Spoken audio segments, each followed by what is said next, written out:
All right, FightHype.com, Shawn Porter. So happy to be joined by the two-time champion of the world, Showtime Shawn Porter, giving boxing fans a great treat November 20th, Mandalay Bay, ESPN pay-per-view against arguably the best fighter pound for pound, Terence "Bud" Crawford.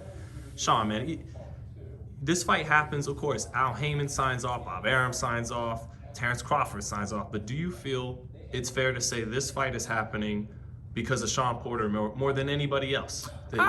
I think maybe more than anybody else in this world, I probably wanted this fight. It kind of just it was a result after my fight with Errol Spence Jr.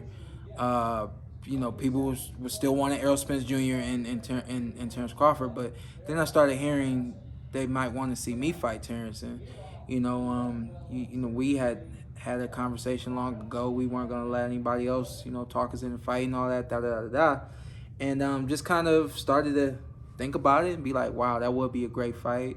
Things happened to Errol Spence Jr. and like the world just kind of moved on. Like, hey, now let's see Shawn Porter and Terence Crawford. That was 2019, and I really don't think that anyone, PBC, Top Rank, Arum, Terence himself, nobody, my dad, nobody's like really thought about that fight or fixated on it the way that I have. And so much to the point that after my fight in 2020, I said, if it's not Terence Crawford, I'm not getting back in the ring. And I think I made that agreement with myself, never told my dad. And my dad was still pushing me to get in the ring and earlier this year, and it never happened. And, I just was holding on. And, the WBO has my love and respect forever because, you talk about who wanted this fight the most, who made this fight happen. I think that the WBO didn't step up and do what they did, we may not be getting this fight. So right. very just appreciative. Of course, I put myself in a position to become the mandatory, but WBO, they stepped up and said, hey, this is the fight the world wants to see. We're gonna give it to them. When I started by saying arguably number one pound for pound Terence Crawford, I mean more, because in terms of accomplishments, Canelo, he's earned that spot, right? But in terms of the eye test, the skills, do you feel like he might be pound for pound? You're facing the pound for pound top dog? Pound for pound. Yeah. Overall. If we're just talking skills and fighting ability. Canelo is my number one guy. And Terence is he's right up there. I think so. If we just make it about the welterweight division, I'm fighting the next best guy to myself. I think that when you consider everything that I have and bring to the ring, inwards and outwards, it's kind of unmatched. Then there's some close seconds, like Terence Crawford, like Errol Spence Jr., like Keith Thurman. Keith still has his power. He still has his ability to box and his athleticism, but in my division right now, I would say that, I consider myself to be that guy. If again, Spence and Thurman, they're proven guys, big, strong welterweights, just top 10 pound for pound guys. But with that said, do you feel like on paper this is the toughest opponent? It Terence is, Crawford? man. And why is that, Shawn? It is because I think more than Errol Spence Jr., more than Keith Thurman, Terence Crawford is the most versatile fighter in the world. I think it's a track race with he and I, and you pick who finishes in 9.6 and who finishes in 9.62. It's that close. I think that he and I both, if I take a look at it myself and being unbiased, I think that he and I are the most athletic fighters in the world in boxing. And I think that he and I both have a lot of attributes, and we can turn it on, turn it off, make adjustments, and do some different things depending on who we're getting in the ring with, So it's a tall order, but I'm used to that, man. I'm 5'7", and all my orders have been tall. Yeah, 5'7", and even though he's only 5'8", he got long arms too, actually. Yeah, I really didn't. I've never gotten in the ring and considered height or reach anything a disadvantage. And I'm gonna you hear it all the time. You know, treat it like you've been there before. You know, this is a situation where my preparation is going to be bar none. I'm going to prepare for him better than I prepare for anybody else that I prepare for. And when it comes to us getting in the ring, I think that you'll see it all. You'll see skill versus skill, talent versus talent, heart versus heart. I mean, this is one for the ages, not just for my career, but for our era of boxing. This era of boxing, this is one for the ages.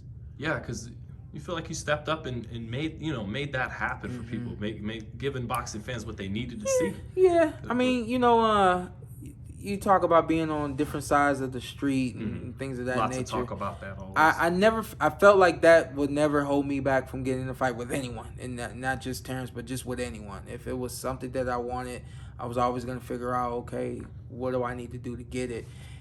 Funny thing with this fight, man, was really just a matter of me being quiet and a matter of me being patient. And, it paid off for me on this one. Like I said, my dad's been wanting me to get in the ring virtually this entire year. And my dad knew that when he would ask for names, who I want to fight, when I want to fight, and I didn't give him a month or I didn't give him a name, he knew what I was waiting on and what I was holding on to. Talk about different sides of the street. He was, really feeling like, it's just not going to happen. But my patience has paid off, and now it's time to put the work in and make the fight easy. Are you in your 96 Michael Jordan, where, 96, of course, was the year he came back, and Michael still had pretty much all his legs that he had when he was younger, but his IQ was on another level? Do you feel like, and he was 32 years old, do you feel like you're at that sweet spot where you still have the athleticism you had as a young man in his 20s, but mental, is this, in that aspect, are you more ready for this fight than you would have been? It's a very sweet spot. My dad has always taught me that boxing is just like life. And anybody who's watching this right now, even people who may have never been in the ring one time, you know that at 33, somehow, some way, you're wiser than you were when you were 26. And at 26, you just knew that was as smart as you were going to be. You knew that there was nothing else that you were going to go through that was going to surprise you. But you look up 7 years later and you're just different, you're better, and you're more equipped and prepared. The fortunate side of that for me is I've always protected my body. I've always protected everything that I did, and in a lot of ways I'm preserved. Terence Crawford is also preserved. Terence Crawford has not been in any wars. He does not get injured in training. He does not have heart failure the week before match and not show up like the Terence Crawford that we all know, So that's the even cooler part about getting in the ring with him is we've never seen him on a bad night. You can't say that about Shawn Porter. You've seen some bad nights from Shawn Porter. We've seen bad nights from other fighters. We can't say that about Terence Crawford, and I love that. I love the fact that he has been as great as he has been. This, for me, is simply me wanting to prove that I am as good as I know that I am, that people may not Well, you'd have to be know. great. Yeah. Not just good, but great, right? Yeah. Isn't this the fight that'll determine good or greatness? There you go. Yeah. There you go. This is the fight that, I let everybody else say whether or not I'm a great fighter. My thing is I'm always going to say I'm good. Even if I get blessed and put in the Hall of Fame and so on and so forth, I'm always going to say I was a really good fighter. It's up to whoever watches, whoever promoted, whoever wanted to see me. You guys will always be the ones to say, hey, he was great. But if there was one fight that I could say, this is the fight that I want everybody to say after this fight that Shawn Porter was great, this is the fight. Is there anything you can guarantee about this fight? I guarantee I win this fight. Guarantee it. What? You're gonna be the underdog, Shawn. Why will people? Why will people be wrong? What? I really think that at this point in my life, the way that I have moved, the way that I have behaved, the way that I have trained, adjusted, everything that it takes to be great, everything that it takes to be the guy. I've I've been the symbol of that, and I've tried to do nothing but show that. People, you come to watch me train. You don't see anything less than the greatest of efforts. You watch me, track work, running, swimming, the whole nine, anything. So for me, my whole thing has always been, I can show you better than I can tell you. And what I'm saying now is, if you go and look back at any of my fights, I always did what I said I was gonna do, and I've never shied away from a challenge, and I've never shied away from a great opportunity. It's just something about me. I just was inducted in my high school Hall of Fame, and my little brother said something that I knew about myself, but then I realized that he knew about me. He said, Shawn has always wanted to shine. I was like, how do you know that? He said, Shawn has always, it's just something about him. He's always been like the focus. And that's my thing, So when this fight is just like any other for me, from the standpoint of me wanting to be great, wanting to win, gonna push myself, gonna fight hard, gonna come up with a great game plan, not going to underestimate my fighter, going to make my fighter uncomfortable. All of the things you've seen me do in the past, nothing's different about me. I'm going to go in the ring and do everything you've seen me do and more.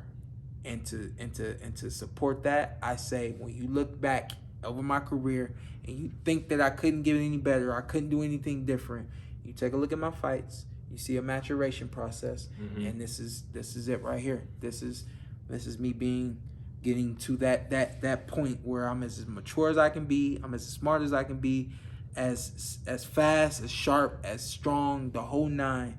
It's all gonna come to in this fight right here. I love it.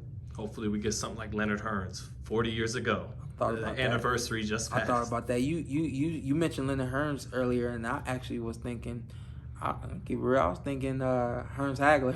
Oh. So that's where my mind is. Okay. And y'all know Hagler is my favorite fighter. So right. yeah.